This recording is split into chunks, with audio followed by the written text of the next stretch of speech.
نحمده ونصلي ونسلم على رسوله الكريم أما بعد فأعوذ بالله من الشيطان الرجيم بسم الله الرحمن الرحيم إنا سمعنا قرآنا عجبا يهدي إلى الرشد فآمنا به ولن نشرك بربنا أحدا صدق اللہ العظیم۔ قابل قدر سادات کرام، علماء ذوی الاحترام، حاضرین و حاضرات و ناظرین، السلام علیکم ورحمۃ اللہ وبرکاتہ۔ وعلیکم السلام ورحمۃ اللہ وبرکاتہ۔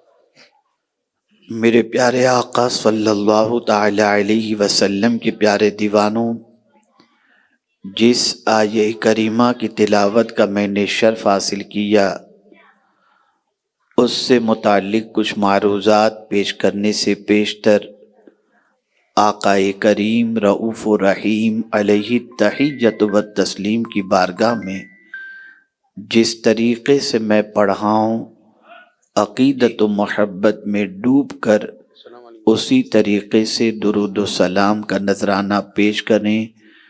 الصلاۃ والسلام علیک یا رسول اللہ،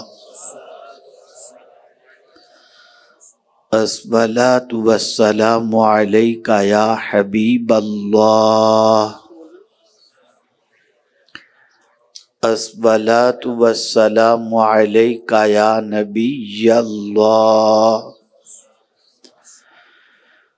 الصلاۃ والسلام علیک یا نور اللہ، الصلاۃ والسلام علیک یا نور اللہ، وعلی آلک و اصحابک یا حبیب اللہ، وعلی آلک و اصحابک یا حبیب اللہ، صلی اللہ تعالی علیہ وسلم۔ صلی اللہ تعالی علیہ وسلم۔ میرے پیارے آقا صلی اللہ تعالی علیہ وسلم کے پیارے دیوانوں، یقیناً علم کی اہمیت و فضیلت پر ایک پرمغز اور ایمان افروز خطاب آپ نے مجھ سے بیشتر محب گرامی حضرت مولانا سید امین القادری صاحب سے سماعت فرمایا۔ بے شک۔ میں بھی تھوڑی دیر کے لیے حاضر آیا ہوں اور میں چاہوں گا کہ مختصر سے وقت میں یہ سمجھانے کی کوشش کروں کہ ہمارا دل کتنا سخت ہو گیا اور ہمارے حالات کس حد تک بد سے بدتر ہو گئے۔ میرے پیارے آقا صلی اللہ تعالی علیہ وسلم کے پیارے دیوانوں، آج کا یہ عظیم الشان اجتماع عظمت قرآن کانفرنس کے نام سے منعقد کیا گیا ہے۔ قرآن مقدس اللہ کی وہ عظیم ترین کتاب ہے کہ رب قدیر جل جلالہ نے اس کتاب کی حفاظت کا ذمہ خود لیا ہے، اور اس کتاب کی تاثیر، اس کتاب کی طاقت، اس کتاب کی تلاوت کے فائدے، اس کتاب کے اسرار و رموز سے واقفیت کی بنیاد پر انسان دونوں جہاں میں ترقی اور کامیابی حاصل کر سکتا ہے، اور اگر انسان اس کتاب سے اپنے تعلق کو کمزور کر دے وہ کمزور ہو جائے گا، اور اس کتاب سے تعلق مضبوط کر دے انشاءاللہ وہ مضبوط ہو جائے گا۔ میرے پیارے آقا صلی اللہ تعالی علیہ وسلم کے پیارے دیوانوں، آج ہماری پوزیشن یہ ہے کہ ہم بسم اللہ الرحمن الرحیم کے ترجمے سے بھی واقف نہیں۔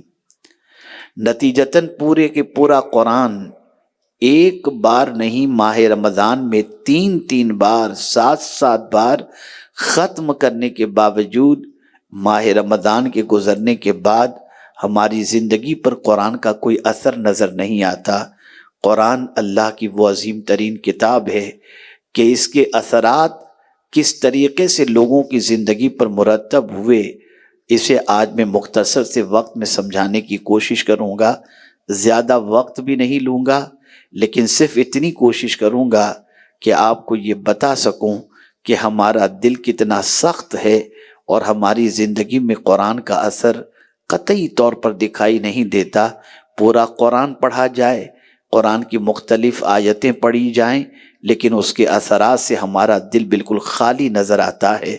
میرے پیارے آقا صلی اللہ تعالی علیہ وسلم کے پیارے دیوانوں، یہی کتاب ہے جس کو سننے کے بعد بہت سوں کو اسلام کی دولت نصیب ہوئی، اور یہی کتاب ہے جس کی آیتوں کو سننے کے بعد لوگ سجدے میں چلے گئے، اور یہی کتاب ہے جس کی آیتوں کو سننے کے بعد ڈاکوؤں کو توبہ کی توفیق نصیب ہوئی، اور یہی کتاب ہے جس کو سن کر، جس کے اثرات کو اپنی زندگی میں محسوس کرنے کے بعد گناہوں سے توبہ کی توفیق نصیب ہوئی۔ آئیے میں آپ کو بتاؤں، میں نے جس آیہ کریمہ کی تلاوت کا شرف حاصل کیا ہے وہ سورہ جن کی ابتدائی آیات میں سے ہے۔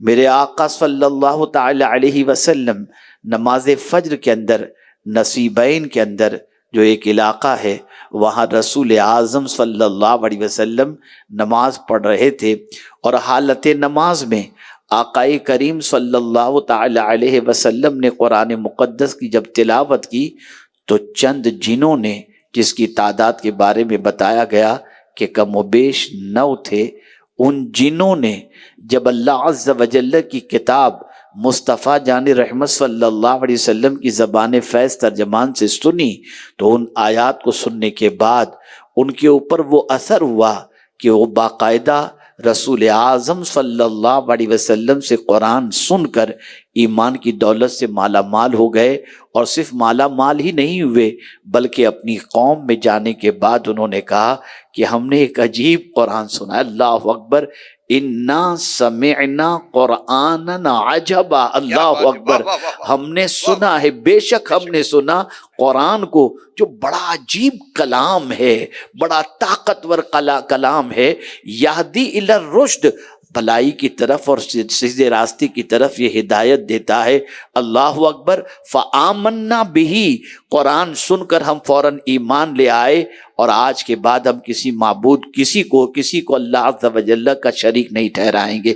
میں پوچھنا چاہتا ہوں، جنہوں نے قرآن سنا، جن قرآن سننے کے بعد ایمان لاتے ہوئے نظر آتے ہیں، اور اللہ کے رسول صلی اللہ تعالی علیہ وسلم کی زبان سے جب وہ قرآن سنتے ہیں تو قرآن کا اثر ان کی زندگی پر نظر آتا ہے۔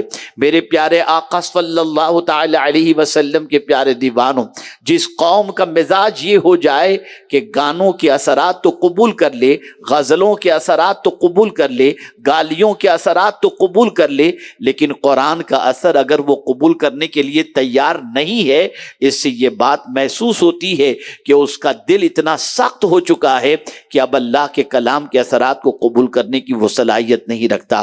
اس کے لیے میرے پیارے آقا صلی اللہ علیہ وسلم کے پیارے دیوانوں، ضرورت اس امر کی ہے قرآن کو سمجھا جائے، قرآن کی تلاوت کی جائے۔ میرے پیارے آقا صلی اللہ تعالی علیہ وسلم کے پیارے دیوانوں، یہ اللہ کی کتاب، اس کی تلاوت کا اثر لوگوں کی زندگیوں میں ہوا ہے۔ تاریخ کے اوراق الٹ کر کے دیکھیے، رسول اعظم صلی اللہ تعالی علیہ وسلم کے صحابہ کی زندگی کا مطالعہ کریں تو آپ کو پتہ چلے گا کہ سیدنا فاروق اعظم رضی اللہ تعالی عنہ جیسا شخص جنہوں نے یہ عزم کر لیا تھا کہ مشم نبوت کو میں گل کر دوں گا، اسی ارادے سے تلوار نیام سے باہر لے کر کے نکلے تھے، لیکن راستے ہی کے اندر کسی نے کہا پہلے اپنی بہن کی خبر لو، تمہارے گھر میں اسلام داخل ہو چکا ہے۔ اللہ اکبر، وہ فاروق اعظم جن کا جلال بھی مشہور اور جن کی طاقت و توانائی بھی مشہور تھی، پلٹتے ہیں اپنی بہن کی خبر لینے کے لیے کہ وہ آگوش اسلام میں قدم رکھ چکی ہے۔ جس شمع نبوت کو وہ گل کرنے کے ارادے سے نکلے تھے، اسی نبی کا اس نے کلمہ پڑھ لیا ہے۔ جب بہن کے گھر کے دروازے پر پہنچ کر دیکھتے ہیں تو اندر سے قرآن کی تلاوت کی آواز آ رہی ہوتی ہے۔ کیا بات ہے، سبحان اللہ۔ آپ اندازہ لگائیں، بہن کے گھر سے قرآن کی تلاوت کی آواز کو سن کر فاروق اعظم جو ابھی آغوش اسلام میں قدم نہیں رکھے تھے دروازے پہ دستک دیتے ہیں. بہن نے اپنے شوہر کو چھپا دیا اور اس کے بعد دروازہ کھولا تو فاروق اعظم نے فوراً پوچھا بہن یہ بتاؤ تیرے گھر سے میں کچھ سن رہا تھا, کوئی آواز آ رہی تھی, بتا وہ کیا چیز تھی. بہن نے برجستہ جواب دیا وہ اللہ کا کلام تھا, ناپاک شخص اس کو ہاتھ نہیں لگا سکتا, پہلے تمہیں غسل کرنا ہوگا. اللہ اکبر. فاروق اعظم نے اپنی بہن پر زیادتی شروع کی, تماچا رسید کیا اور کہا تم نے اس نبی کا کلمہ پڑھ لیا. آپ غور سے سنیے اور میری بہنیں بھی خاص طور پر سنیں. وہ فاروق اعظم جن کو دیکھ کر بہن کانپ جایا کرتی, وہ فاروق اعظم جن کے نام سے بہن پر ایک عجیب کپ کپی طاری ہوتی, وہ فاروق اعظم جن کے سامنے کبھی بہن زبان دراز نہیں کرتی تھی, لیکن فاروق اعظم نے جب اپنی بہن سے کہا کہ تو نے نبی کا کلمہ پڑھ لیا ہے اور تیرے گھر سے میں ایک آواز سن رہا تھا, بہن نے کہا ہاں میں نے کلمہ پڑھ لیا ہے. کہا دامن مصطفیٰ چھوڑ دے تو اس کی جرت کو ہزاروں سلام, ان کی طاقت کو ہزاروں سلام. برجستہ وہ بہن جو کبھی اپنے بھائی کے سامنے زبان نہیں کھولتی تھی, وہ کہتی ہے بھائی سن لو, میرے بھائی عمر سن لو, جان تو دے سکتی ہوں, نبی کا دامن نہیں چھوڑ سکتی, نبی سے تعلق توڑ نہیں سکتی.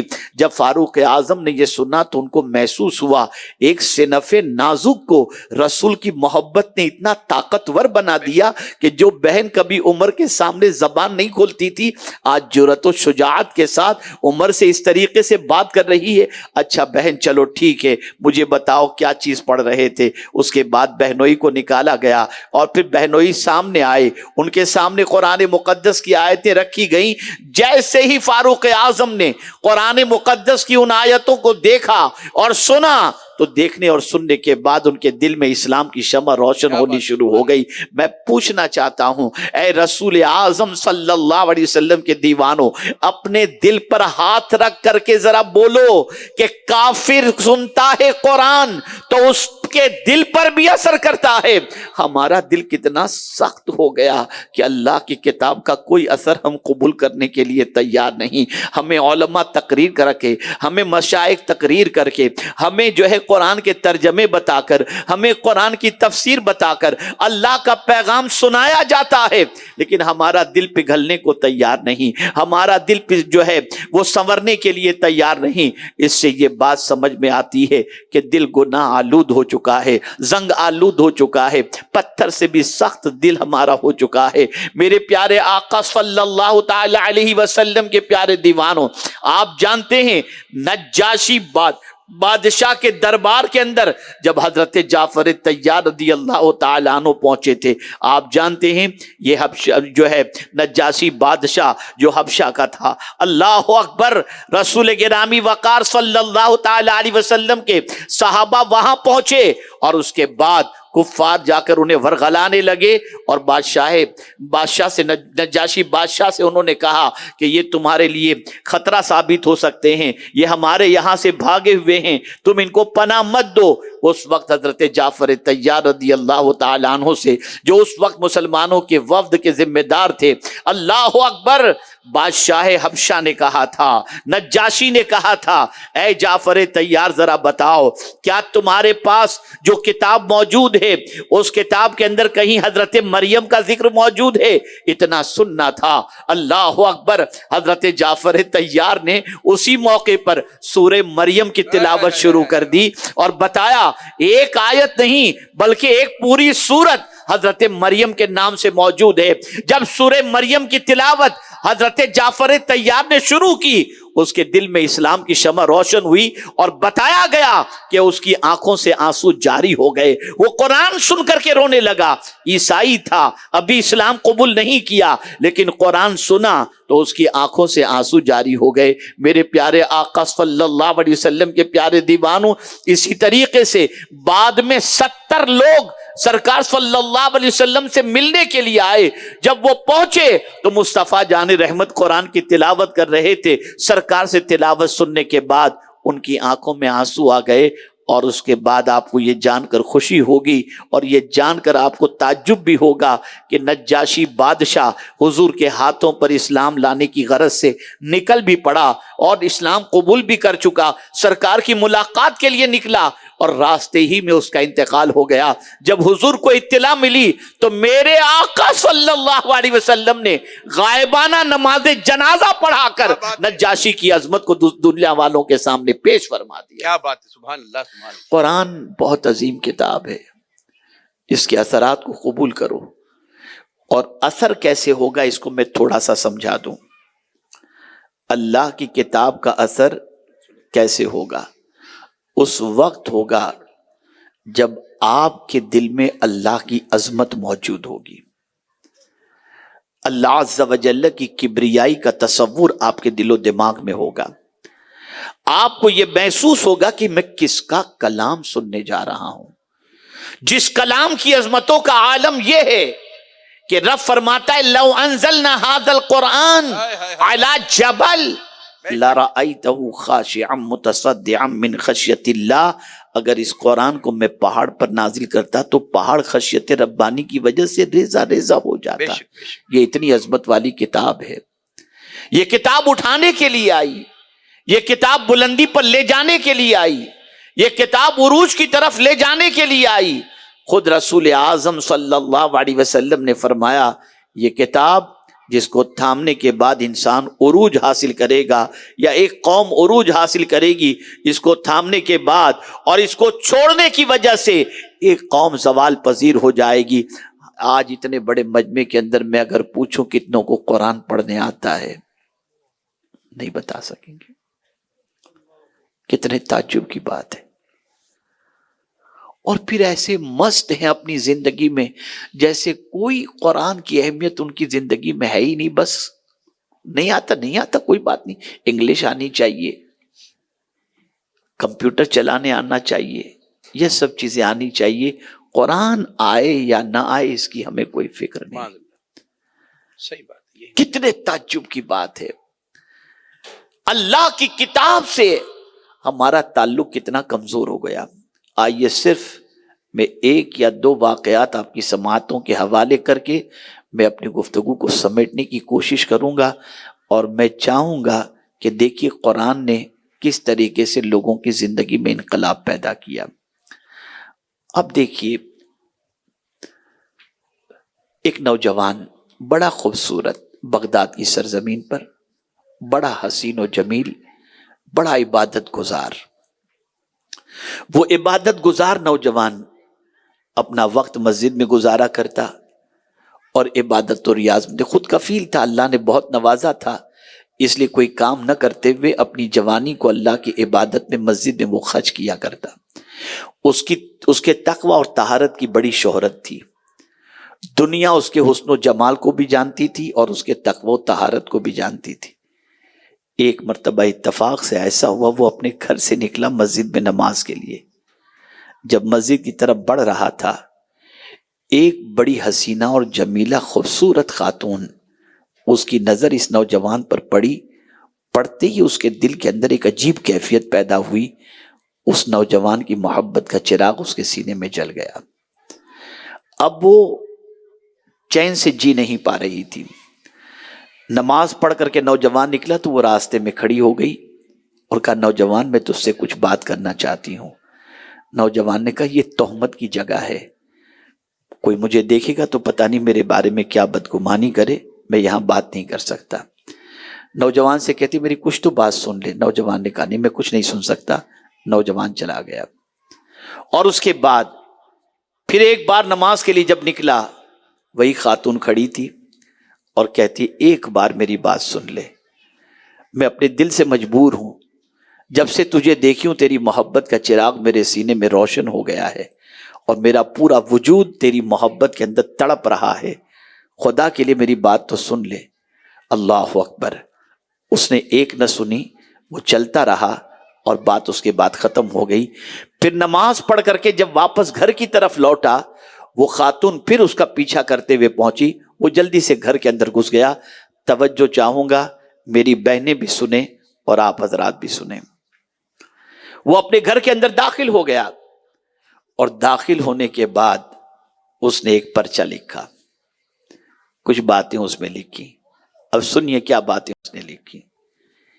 پہلی چیز اس نے لکھی کہ اللہ تعالیٰ پہلی بار غور سے سنیے گا، پہلی بار اگر کوئی گناہ کرتا ہے تو اللہ تعالیٰ اس کو درگزر کر دیتا ہے، جب دوسری مرتبہ گناہ کرتا ہے تو اللہ پردہ پوشی فرماتا ہے، اور پھر بھی وہ گناہ سے باز نہیں آتا اور گناہ کو اوڑھنا بچھونا بنا لیتا ہے تو پھر اللہ اس سے ناراض ہو جاتا ہے۔ اور اللہ کی ناراضگی کا حال یہ ہے کہ اگر زمین آسمان پہاڑ بلکہ اللہ کی ساری مخلوق پر اللہ کی ناراضگی کو ڈال دیا جائے تو کسی میں طاقت نہیں ہے کہ اللہ کی ناراضگی کو برداشت کر سکے۔ اے خاتون مجھے یہ بتا، یہ سب خط میں لکھا اس نے، اے خاتون ذرا مجھے یہ بتا کیا اللہ کی ناراضگی کی برداشت کرنے کی طاقت ہم میں ہے؟ اب تو کہے گی کہ میں اپنے دل کے ہاتھوں سے مجبور ہوں، تو میں تجھے علاج بتا دیتا ہوں۔ تیری اس محبت کا علاج، عشق میں تڑپنے کا علاج اس طبیب کے پاس ہے جسے اللہ کہتے ہیں۔ میں تجھے اس کے ذریعے علاج بتا دوں۔ اور پھر اس میں اس نے لکھا کہ اللہ عز و جل قرآن مقدس میں ارشاد فرماتا ہے یعلم خائنۃ الاعین وما تخفی الصدور، اللہ تعالیٰ آنکھوں کی خیانت اور دل کے بھید کو جانتا ہے۔ اور پھر یہ پرچہ اس نے اس خاتون کو دیکھا کہ باہر نکلا، خاتون موجود تھی، خاتون کی طرف دیا اور سیدھا نکل گیا۔ خاتون نے جب اسے پڑھا تو پڑھنے کے بعد اس کی عجیب کیفیت ہوئی، وہ سوچی شاید وہ بھی کچھ عشق وغیرہ کی داستان لکھ کر بھیجا ہوگا، لیکن جیسے ہی اس نے پڑھا، اس خاتون کے پڑھنے کے بعد اس کی جو ہے آنکھوں سے آنسو جاری ہو گئے، وہ رونے لگی، چیخنے لگی، اور اس کے بعد اس نوجوان سے کہنے لگی ذرا ایک بار تو سن لے، ایک بار تو سن لے۔ اس نے کہا اب کوئی سننے کی گنجائش نہیں، اور یہ کہتے ہوئے وہ نوجوان چلا گیا۔ آپ جانتے ہیں میرے پیارے آقا صلی اللہ تعالی علیہ وسلم کے پیارے دیوانوں، اس نوجوان نے اپنے قلم سے اللہ کی آیت کو جب لکھ کر کے اس کو بھیجا تو اس کے بعد اس عورت کی پوزیشن یہ ہوئی، وہ کچھ کہنا چاہتی تھی، نوجوان سننے کو تیار نہیں تھا، لیکن جب پلٹ کر نماز پڑھ کر کے جب وہ نوجوان نکلا تو وہ عورت کہتی ہے اب تیری راہ میں کبھی رکاوٹ نہیں بنوں گی، اس لیے کہ تو جس کا بندہ ہے میں بھی تو اسی کی بندی ہوں، میں قیامت میں اسے کیا منہ دکھاؤں گی۔ میں پوچھنا چاہتا ہوں اے رسول اعظم صلی اللہ تعالی علیہ وسلم کے دیوانوں، آج ہماری قوم کے نوجوان بچے اور بچیاں آوارگی کے دہلیز پر قدم رکھ چکے ہیں، اس لیے یہ آوارگی بڑھ رہی ہے کہ اللہ کی کتاب، اللہ کی عظمت کے بارے میں کچھ نہیں جانتے، نہ ہمارے گھروں میں تلاوت ہوتی ہے، نہ ہمارے گھروں میں ترجمہ پڑھا جاتا ہے، نہ ہمارے گھروں میں ترجمہ سنا جاتا ہے، نہ ہمارا تعلق اللہ کی کتاب سے ہے۔ خدا کے لیے اپنا تعلق اللہ کی کتاب سے جوڑو، یہ کتاب بڑی مؤثر ہے، یہ کتاب بڑا اثر رکھتی ہے۔ میرے پیارے آقا صلی اللہ تعالی علیہ وسلم کے پیارے دیوانوں، کون نہیں جانتا حضرت فضیل بن عیاض رضی اللہ المولا تبارک و تعالی عنہ کو توبہ کی توفیق جو نصیب ہوئی، یہ اسی قرآن کی برکت سے ہوئی۔ اللہ تعالیٰ نے اسی قرآن کے ذریعے توبہ کی توفیق عطا فرمائی، اور ڈاکو زنی سے، ڈاکہ زنی سے توبہ کرنے کے بعد حضرت فضیل بن عیاض علیہ رحمہ ولایت کے بڑے اونچے منصب پر فائز ہوئے۔ یہاں پر بچیوں کا ادارہ قائم کیا گیا، یہ بچیاں قرآن سیکھ رہی ہیں، قرآن پڑھنا سیکھ چکی ہیں۔ 15 بچیاں قاریہ کی سند آج حاصل کریں گی، ان کی رضا پوشی بھی ہو گئی۔ یہ بچیاں گھر گھر قرآن پڑھائیں گی، بچے بچے کو قرآن سکھائیں گی۔ میں پوچھنا چاہتا ہوں، جس کتاب کی عظمت کا عالم یہ ہے، ایک حرف پر 10 نیکی اللہ عطا فرماتا ہے،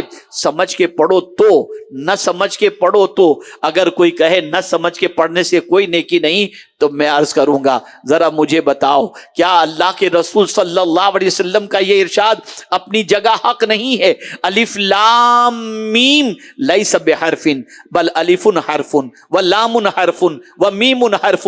الف لام میم ایک حرف نہیں بلکہ الف ایک حرف ہے، لام ایک حرف ہے، میم ایک حرف ہے، اور اگر کوئی الف لام میم پڑھتا ہے اللہ اسے 30 نیکیاں عطا فرماتا ہے۔ آخر اسی کا ذکر حضور نے کیوں فرمایا وجہ سب سے بڑی یہ ہے کہ تم اس کو سمجھنے کی طاقت نہیں رکھتے. یہ حروف مقطعات میں سے ہے. اللہ اکبر. یہاں سے یہ بات سمجھ میں آئی. سمجھ کے پڑھو تو بھی ثواب, نہ سمجھ کے پڑھو تو بھی ثواب. لیکن قرآن سے اپنا رشتہ مضبوط کر لو, قرآن سے تعلق مضبوط کر لو, سمجھ کر کے پڑھو, ترجمے کو پڑھو. آج خود مجھے میرے ایک ساتھی نے کم و بیش 3 سے 4 مفسر قرآن کی تفسیریں میرے پاس انہوں نے بھیجی کہ یہ مفسرین ہیں, ان کی تفسیریں ہیں, انہیں سنیں اور انہیں دیکھیں. اللہ اکبر. میرے پیارے آقا صلی اللہ تعالی علیہ وسلم کے پیارے دیوانوں, اللہ کی کتاب سے رشتے کو مضبوط کرو, اللہ کی کتاب کو سمجھو, اللہ کی کتاب کو سمجھ کر کے پڑھو. اگر تم نے یہ نہیں کیا, تمہیں زندگی کی کامیابی کے راستے تمہیں نظر نہیں آئیں گے, بھٹکتے رہو گے, تباہ ہوتے رہو گے, پیروں تلے کچلے جاتے رہو گے, بے عزت و بے وقار زندگی گزارتے رہو گے. آپ کبھی کبھی یہ سوچتے ہوں گے, یار یہ مدرسہ قائم کر کے کیا فائدہ, یہ جامعہ عائشہ صدیقہ قائم کر کے کیا فائدہ, یہ دارالعلوم اور مکاتب قائم کر کے کیا فائدہ. خدا کی قسم میں آپ کو یقین کے ساتھ کہہ سکتا ہوں کہ یہی وہ ادارے ہیں جہاں انسان تیار ہوتے ہیں, یہی وہ ادارے ہیں جہاں سے انسانوں کی رہنمائی کے افراد تیار ہوتے ہیں, اور یہی وہ ادارے ہیں جہاں سے پڑھ کر نکلنے والی بچیاں اپنی گود کے اندر بچوں کو قرآن سنا کر کے لوریاں دیتی ہوئی نظر آئیں گی. میرے پیارے آقا صلی اللہ تعالی علیہ وسلم کے پیارے دیوانوں, ضرورت اس امر کی ہے قرآن سے اپنے تعلق کو مضبوط کرو, قرآن سے اپنے تعلق کو استوار کرو. ایک آیت میں آپ کے سامنے قرآن مقدس کی پیش کروں جس کو آج میں نے مطالعہ کیا, اور جب میں اس کو پڑھا ہوں تو ابتدائی کو پڑھ کر کے میرے جسم کے اندر ایک گدگدی سی پیدا ہوئی, ایک عجیب کیفیت پیدا ہوئی. اور یہ آیت مبارکہ در حقیقت قرآن کی اثرات سے متعلق ہے. اللہ اکبر. کس انداز سے اللہ نے فرمایا وَبَشِّرِ الْمُخْبِتِينَ, خوشخبری ہو میرے محبوب, خوشخبری سنا دو. کن کو خوشخبری سنا دو؟ تواضع کرنے والوں کو, عاجزی کرنے والوں کو, انکساری کرنے والوں کو. یہ انکساری کرنے والے کون لوگ ہیں؟